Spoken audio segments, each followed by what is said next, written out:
Before Wuthering Waves came out, gacha gaming was in a very different place. Almost every new release felt like it was chasing the same formula: flashy anime visuals, open world exploration, and systems clearly modeled after HoYoverse's success. And to be quite honest, it's easy to see why. These games brought in revenue, drew in huge player bases, and proved that following the HoYoverse's formula was a surefire way to succeed in the gacha market. But after a while, players started to notice the patterns. The systems felt overly familiar, the same gameplay loops, the same weapon banners, the same character release cycles. Sure, the games were fun, but there was a sense of predictability. Like, developers were hesitant to take risks and experiment beyond what has already been proven successful. Then it came Wuthering Waves in 2024, and while it didn't reinvent the genre completely, it showed that gacha could be more than just a copy and paste of what worked before. It introduced systems that felt more fair, gameplay that felt fresh, and most importantly, a direction that proved the genre could evolve instead of staying stuck in one lane. Since Wuthering Waves arrived, the gacha space hasn't been the same. Suddenly, developers are taking more risks, experimenting with new systems like Azure Premilia with their unique pet system, innovative unique progression loops like Duet Night Abyss, who's taking a major risk in modeling their grind system after Warframe, and gameplay ideas that feel and look genuinely fresh within Silver Palace that is very foreign to the gacha space. Compared to the predictable releases before, the genre is starting to feel alive again, showing that gacha games can be creative, bold, and more than just copies of what worked in the past. They can surprise players and push the boundaries of what the genre can be. But before we really dig into this video, if you've been enjoying the content I've been making lately, make sure to subscribe and turn the notification bell on so you don't miss out on any future videos. Now let's really talk about what the gacha scene looked like before Wuthering Waves. At the time, the big names felt untouchable. Genshin Impact, Honkai Impact 3rd, Honkai Star Rail, basically anything with HoYoverse backing it was dominating the scene. Their success created a wave of imitators, with new releases trying to capture the same spark. Open worlds, flashy combat, anime-inspired characters. On the surface, it looked impressive, but once you actually played, the similarities were hard to ignore. The core systems, the progression loops, even the gacha mechanics often felt like carbon copies of what had already been proven successful. It was as if everyone was following the same recipe, and while it did work,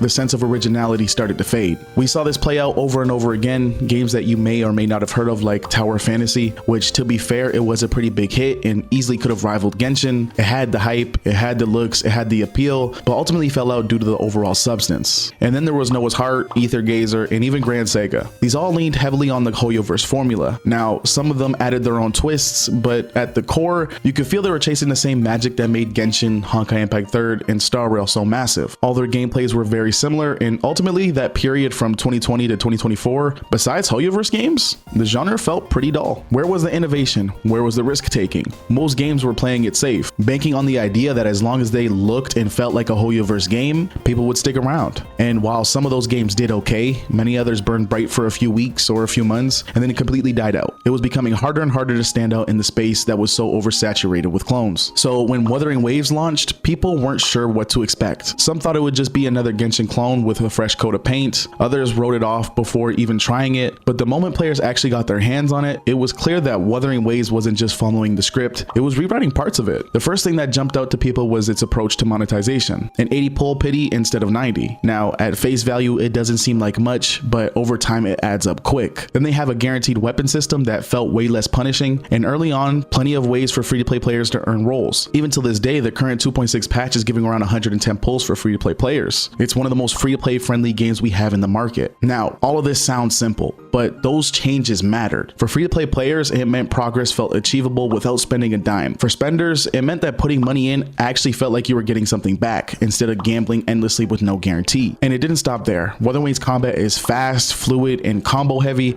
offering something that stood apart from the slower, more methodical gameplay of other gacha titles. Its characters kits felt unique, and there was more reason to experiment with different playstyles. It wasn't just about pulling characters, it was about actually enjoying them. That balance between fair systems and engaging gameplay is what set Wuthering Waves apart. It wasn't perfect, but it was different. And in a genre that had gotten so predictable, that difference was everything. And here's where things get interesting. Wuthering Waves didn't just shake up its own community, it forced the entire industry to take a step back and think. Players immediately started comparing it to other gachas. Why were they forcing a 90 pull pity when Wuthering Waves showed you could do 80? Why were weapon banners still such a painful money sink when guarantees were possible? And most importantly, why weren't more games actually respecting players' time? This kind of conversation hadn't been happening at this scale before. Sure, players always complained, but wuwa proved that these systems could change without destroying a game's business model. Developers started to realize that generosity and profitability weren't opposites, and that trust could actually keep players around longer than stingy systems ever could. That ripple effect is already visible. New gacha titles coming out are now experimenting with lower pity counts, softer monetization models, and more unique gameplay systems. Even existing games have had to start offering better value, more frequent freebies, or rework banners just to keep up with the rising standard. The bigger picture here is that Wuthering Waves helped prove the gacha space doesn't have to be a one-trick pony.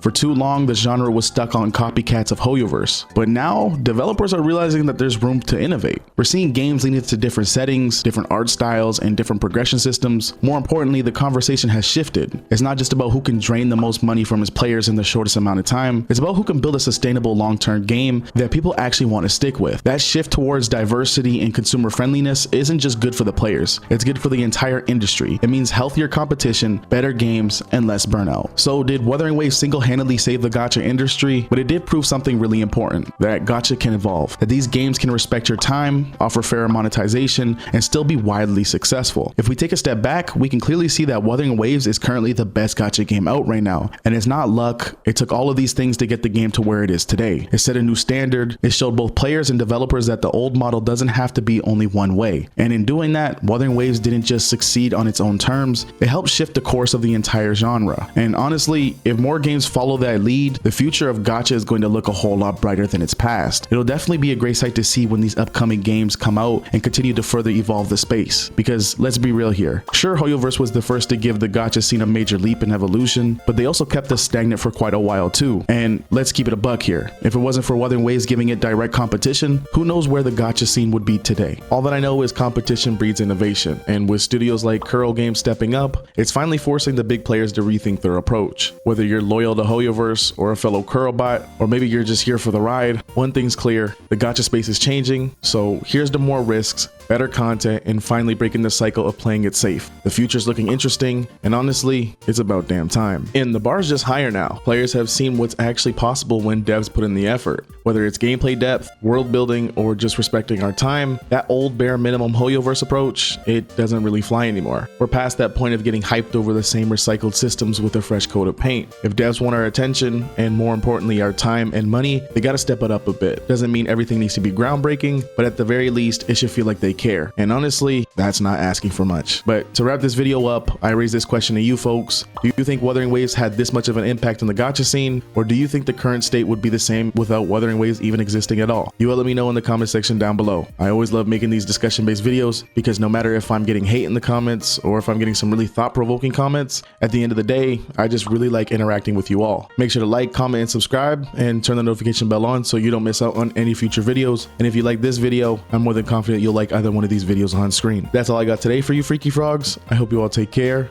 stay safe, stay blessed, and I'll catch you on the next one. Peace.